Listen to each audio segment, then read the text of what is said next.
quiet anxiety of feeling like you should be further ahead. By now, the brutal inner conflict. You wake up exhausted, not because you are lazy, but because your mind is constantly measuring your current life against an imaginary timeline. You've turned your existence into a race against invisible deadlines, and now every ordinary moment feels like evidence that you are falling behind. The pattern interrupt. Stop treating your life like a delayed success story. The pressure to catch up is quietly poisoning your ability to experience your actual life. You are not failing because your journey looks different from someone else's highlight reel. The deep psychological reframe. What if the feeling of being behind is not proof that you're failing, but proof that you've been conditioned to confuse constant achievement with personal worth? The modern world rewards acceleration, but the human nervous system was never designed to live under permanent self-comparison. We live in a culture obsessed with milestones. By a certain age, you should have more money, more clarity, more success, more followers, more healing, more confidence, more certainty. People are constantly exposed to carefully edited versions of other people's lives. Promotions, relationships, transformations, luxury, achievements. And slowly the brain begins constructing an invisible timeline, a mental checklist of where life should be by now. This creates a hidden psychological pressure many people carry silently every single day. The pressure of imagined lateness. You may look functional externally, but internally there is constant tension, a low-grade panic, a persistent feeling that time is running out.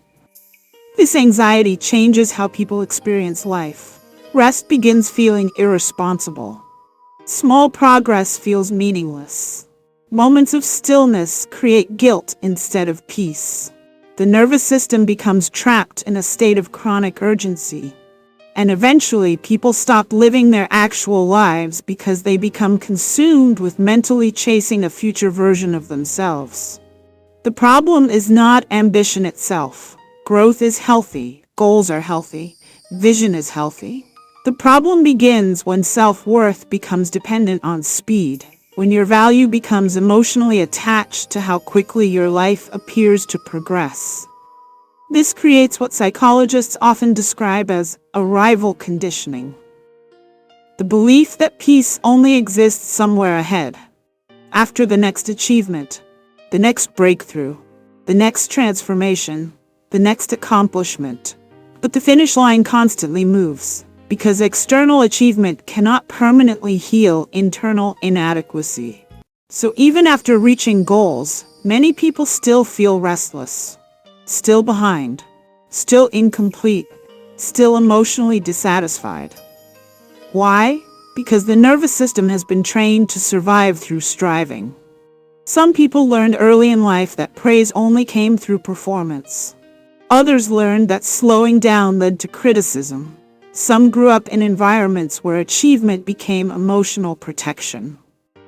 So productivity stopped being a tool and became an identity. Being busy started feeling safer than being present. This is why so many people secretly panic during quiet moments. Silence removes distraction, and without distraction, unresolved fears surface.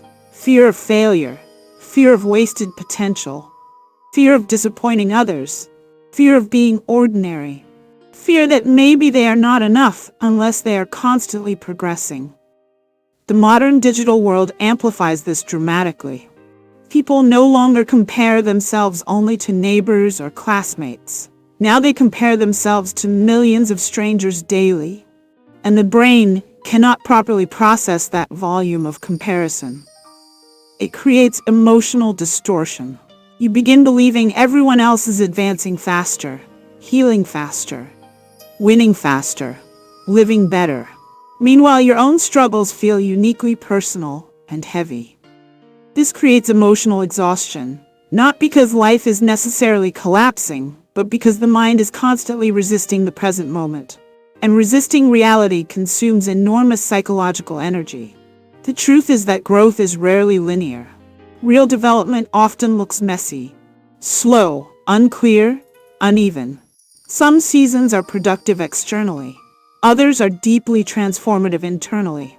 But modern culture only celebrates visible progress, not invisible healing, not emotional rebuilding, not nervous system recovery, not quiet resilience. Yet many of the most important transformations happen invisibly. A person learning emotional regulation after years of chaos. A person resting for the first time without guilt. A person learning boundaries. A person rebuilding self-trust. A person recovering from burnout. A person surviving grief. A person slowly rediscovering joy. These changes may not look impressive online, but psychologically, they are enormous victories. One of the most damaging things people do to themselves is constantly abandoning the version of themselves that exists right now. They postpone self-acceptance until they become better, more disciplined, more successful, more healed, more attractive, more accomplished. But self-rejection does not create sustainable growth. It creates internal war. And eventually the nervous system becomes exhausted from trying to outrun its own humanity. This is why true mental wellness requires learning how to remain present inside unfinished seasons. Not every chapter of life is meant to look impressive. Some seasons are for stabilizing, some are for grieving, some are for reflection, some are for rebuilding quietly without external applause. Your life is not late because it looks different from someone else's timeline. Human beings are not machines operating on identical schedules.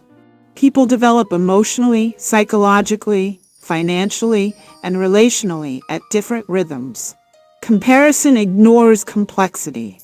You do not see the full story behind other people's lives, only curated fragments. And when fragmented information becomes your measuring stick, your nervous system begins chasing illusions instead of truth. There's also freedom in realizing that being ahead is often socially defined in very shallow ways. Some people achieve status while remaining emotionally miserable. Some accumulate wealth while internally collapsing. Some appear successful while privately disconnected from themselves. External milestones do not automatically create internal peace. Mental health improves when people stop treating life like a competition they are secretly losing. Because the mind cannot heal while constantly under attack from unrealistic internal expectations. This does not mean abandoning ambition. It means learning how to pursue growth without emotionally punishing yourself for being human. It means allowing progress to coexist with rest, goals to coexist with presence, healing to coexist with imperfection. One of the healthiest psychological shifts a person can make is moving from, "I need to become someone else before I can value myself," to, "I can grow while still respecting who I currently am." That shift changes everything internally, because self-respect creates stability, and stable minds make better decisions than chronically panicked minds. Beloved, you are not a delayed version of somebody else's life. You are not behind because your path contains pauses, uncertainty, healing, or redirection. The constant pressure to accelerate is exhausting your nervous system and stealing your ability to inhabit the life you already have. Stop measuring your existence against timelines created by comparison culture. Some of the most meaningful transformations happen quietly, slowly, and invisibly. Your worth is not determined by how quickly your life appears to progress. Real peace begins when you stop chasing the fantasy of finally arriving and start learning how to live fully where you already are.